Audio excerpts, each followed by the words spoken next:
E aí, gente, tudo bem? Começando aqui mais uma aula nossa.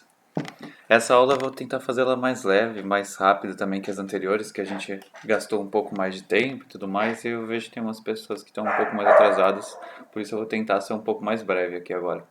A gente vai falar sobre plástica, que vai ser algum princípio de expressão, assim, do design. Vou começar aqui já a aula para vocês. As últimas aulas foram exercícios e quem entregou já para mim já está recebendo por e-mail as devolutivas com as correções e tudo mais. Quem ainda não entregou pode entregar também. Essa parte é mais para vocês aprenderem do que para dar nota ou coisa do tipo. Então podem ficar tranquilos quanto a isso. Pode me entregar depois também. Bom, mas vamos começar aqui. A plástica é um método de expressão que a gente utiliza na arte, no design e tudo mais. E é justamente para você comunicar as coisas a partir de interpretação de mensagens que a gente constrói a partir do nosso repertório cultural. Também é uma coisa que facilita a nossa leitura e interpretação de obras artísticas, assim. Bom, começando com os princípios da plástica, tem a nossa ordem de leitura. Aqui no Ocidente, a gente sempre lê da forma. Imagina só a parte como você escreve no seu caderno, que você começa da parte de cima da sua folha até a parte de baixo, e você escreve da esquerda para a direita. Então a gente sempre acompanha essa ordem quando a gente vai ler. Existem outras formas de diagramação, eu vou mostrar aqui com o passar da aula, mas esse é o nosso princípio básico de leitura de uma mensagem, pelo menos no ocidental. No Oriente é o contrário, assim, quem gosta de mangá e tudo mais, lê ao contrário justamente por isso. É um método cultural que foi desenvolvido com o passar dos anos e tudo mais. Bom, começando uma parte de conteúdo e contexto que a gente está utilizando, quando a gente vai transmitir uma mensagem, a gente utiliza de elementos para conseguir elaborar essa mensagem e cada elemento tem uma informação e a junção deles é uma outra informação. Quando você utiliza de uma forma, de uma mensagem ou de uma referência a uma coisa e quando isso é colocado em um outro contexto, essa mensagem pode tomar um valor diferente. Aqui, por exemplo, vocês podem ver essa imagem e parece, para as imagens serem formadas, vocês podem ver que é um misto de formas geométricas que, quando colocadas nesse contexto, acabam adquirindo uma outra forma e tudo mais. Eu vou utilizar outros exemplos mais fáceis para você entender.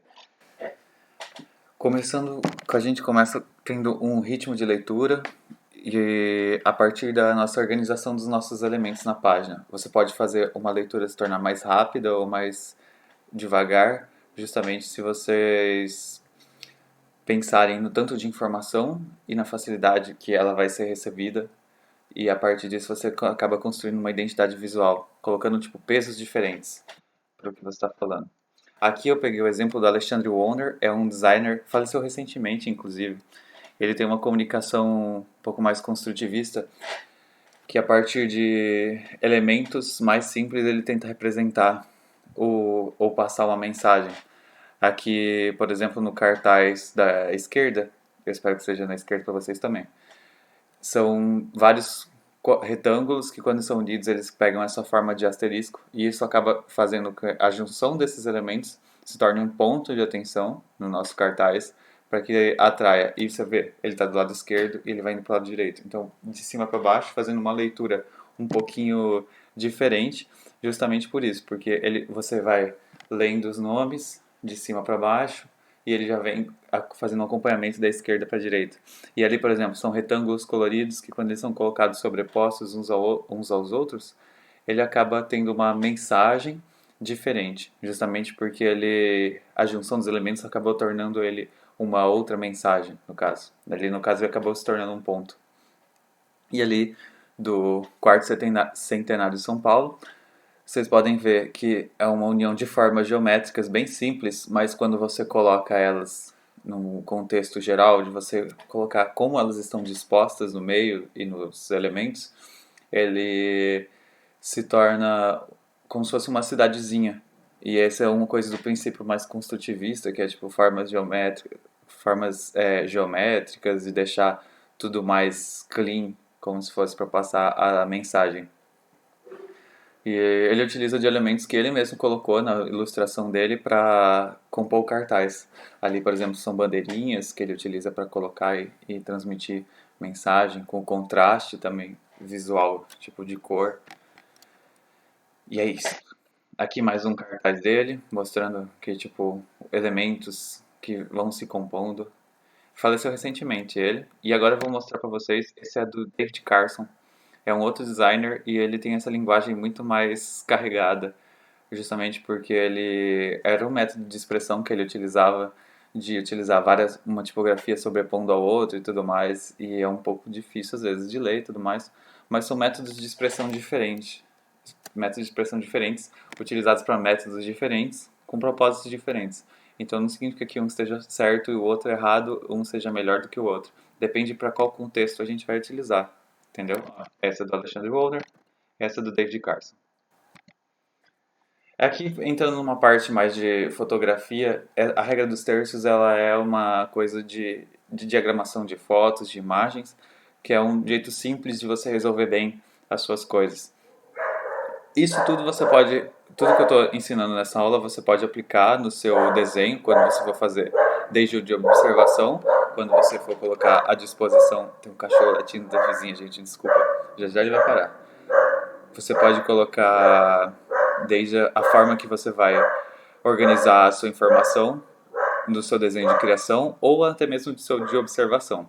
A regra dos terços é justamente dividir a imagem em três terços, em duas linhas, em três linhas e três colunas. E aí você consegue organizar e dar destaque para o que você quer dar destaque e deixar em segundo plano para o que você quer deixar em segundo plano. Aqui é um exemplo, se vocês verem bem, tem esse grid, essa marca, e aí a linha do horizonte ela está alinhada no terço de baixo, deixando dois terços para a parte de cima, que seria a imagem do horizonte. Esse alinhamento pode ser feito também com a parte das colunas, não somente das linhas, ali no caso está alinhado certinho a estrutura da ponte. Ou você também pode utilizar os pontos de encontro entre as linhas para trazer atenção para o que você quer. Aqui no caso é um ensaio de uma gestante e ali colocaram a cabeça dela, o corpo dela bem alinhados justamente para que ele entrasse na interseção dos pontos para que ficasse bem dando destaque para a imagem dela. O cachorro parou ainda bem, cara. Aqui é um outro exemplo, dando destaque para o farol. Eles colocaram a imagem do farol, do topo dele, mais ou menos ali na interseção das linhas e das colunas, justamente para que isso tenha mais destaque na sua imagem. Quando você quer passar uma mensagem, você precisa passar uma mensagem, você tenta dar destaque para algumas informações para que outras tenham menos peso. Justamente isso você vai utilizar no seu desenho quando você for fazer, principalmente a parte do desenho de criação e tudo mais, você pode sempre tentar colocar isso mais ou menos na sua folha para deixar ele organizado. É uma das formas. Você pode alinhar também no meio, igual aqui a imagem do horizonte, ela está simetricamente alinhada no meio. Então, utilizar simetria também é uma linguagem que você pode utilizar. Parte de cores e de contraste. Bom, para a gente colocar a interpretação de uma cor, a gente entra na parte de cultural, do que é construído culturalmente a partir daquilo, de um repertório comum entre as pessoas. Isso vai depender do contexto da inserção, da parte da comunicação que a gente está falando, e isso também entra no quais outras cores estão agindo ali, junto com essa cor. Vou mostrar para vocês exemplos práticos.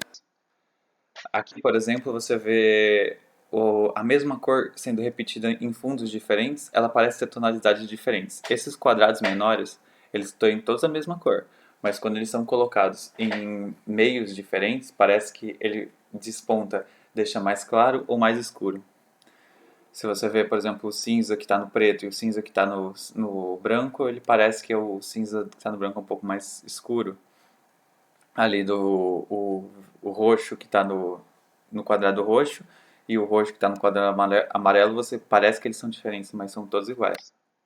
Aqui um outro exemplo para mostrar como às vezes o contraste você traz mais importância para uma informação ou você pode deixar ela com menos peso se você colocar menos contraste nela e por aí vai. Não tem uma forma, tipo assim, e tal cor representa sempre isso, porque depende do contexto que ela está inserida. Aqui tem umas palavras que vocês podem ver, que podem colocar de contexto, dependendo do contexto, do que ela pode é, significar. Azul, por exemplo, é uma coisa que pode significar calma, mas aí, e aqui não está sendo dito. Justamente porque isso são tipo sugestões que podem ser construídas a partir disso. O cinema utiliza muito disso, que eu tô pegando uma cena do Mad Max que utiliza as duas cores principais do filme, que é o azul e o laranja, e cada um tem a sua parte de interpretação. O laranja ele é utilizado nas cenas de dia, o azul à noite, justamente para o azul representar um calor, o clima árido de deserto, que é feito a partir de todo o andamento do filme, a parte de perigo, e a noite é uma coisa mais quieta e fria, justamente utilizando o azul para dar essa sensação de temperatura. Não necessariamente ele sempre tem o mesmo significado. Aqui, por exemplo, o laranja, que ficou ali na parte de trás, fazendo o contraste com o azul, veio numa parte de calor humano. Porque você vê, elas estão abraçadas, tem um momento de acolhimento, então o laranja pegou um tom muito mais positivo do que o laranja na primeira, que parece que é um calor, que é um lugar difícil, sem água, seco, por aí vai. Aqui, por exemplo, utilizando uma cena de Kill Bill, vocês podem ver a roupa dela sempre amarela, ela contrasta muito com os outros elementos do fundo. As pessoas que estão correndo ao redor dela não estão usando amarelo, e se tem alguma cor mais próxima, meio que acaba morrendo no fundo. Então eles utilizam a cor da personagem para tanto destacá-la do fundo, como colocar, tipo, passar mensagem de ousadia, de até um pouco de loucura, assim, dela, de coragem, de alerta e tudo mais. Que é um filme de ação, pra quem não conhece. Eu espero que todo mundo conheça, que é um filme muito bom. Quem não conhece, eu recomendo que assista. E aqui justamente para mostrar o contraste dela com o fundo, sempre utilizando da cor para você transmitir a mensagem a partir de um repertório comum construído culturalmente e você também utilizar isso como uma forma de contrastar e destacar a sua mensagem.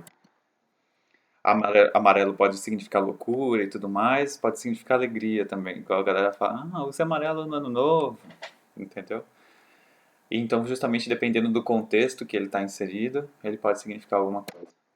Aqui eu peguei uma cena do Grande Hotel Budapeste, que ele sempre tem essas cores assim, mais rosas e azul, que é uma construção do próprio diretor, é o Wes Anderson, que é já para simbolizar uma coisa mais de pureza e inocência dos personagens, do amor deles. E aqui, por exemplo, tem uma outra cena que utiliza o rosa como uma forma de inocência, e ele pode ser utilizado de outras formas, por exemplo, aqui ele entra numa forma de representar o doce também, mas ele entra numa forma até um tanto mais erótica, feminino, assim, e tudo mais. Aqui, por exemplo, é uma cena de um filme que utiliza o verde não só de uma forma de natureza, mas também com uma parte de destruição e de melancolia. E isso também veio pelos os tons de verde serem utilizados de uma forma mais escura e tudo mais. Isso pode ser até uma referência até essa pintura da Ofélia, que é uma moça que se afogou em um rio. E aí, referências, né? Que você pode utilizar na arte de quadros famosos no seu desenho quando você for fazer a sua parte de criação. Aqui o verde é utilizado de uma forma mais de indicar a juventude do filme da Malévola, e depois o verde é utilizado para representar os poderes dela, mas aí entra uma coisa muito mais é, obscura, algo mais de magia e tudo mais. Bom, a parte direcional, o seu olhar. Quando você vai construir uma imagem, quando você vai fazer o seu desenho de observação, você pensa no método de leitura ocidental, da esquerda para a direita, de cima para baixo, e aí você tenta utilizar recursos dos seus objetos ou do seu cenário, do que você estiver desenhando, para tentar fazer uma sequência de leitura, para você deixar o seu desenho mais bem diagramado. Aqui, por exemplo, eu peguei o livro essa capa desse livro, e aí você pode ver, eu coloquei essas setas aqui meio que como se fosse para indicar uma ordem de leitura. A espada dela entra com uma coisa que aponta justamente para o título. O título vem escrito de cima para baixo, como a leitura ocidental, que aponta para outras coisas, que ali o logo da editora está colocado na parte direita para baixo, que é para ser lido depois. Coloca assim mais peso no título do que no nome da autora, assim você sabe o que é o título e sabe o que é a autora. Ou autor, não sei. Marion é um nome difícil de saber o gênero. Mas de quem escreveu o livro? Bom, quando você vai direcionar o olhar também, você também pode utilizar de recursos, de elementos que você pode ir compondo e do jeito que você vai dispor eles pelo espaço que você utilizar. Aqui, por exemplo, é uma capa de um livro que colocam vários elementos que vão apontando para o meio. E a partir disso tem o elemento da mão ali na água, que traz ele como se fosse uma seta para baixo, que está ali o nome da pessoa que escreveu o livro.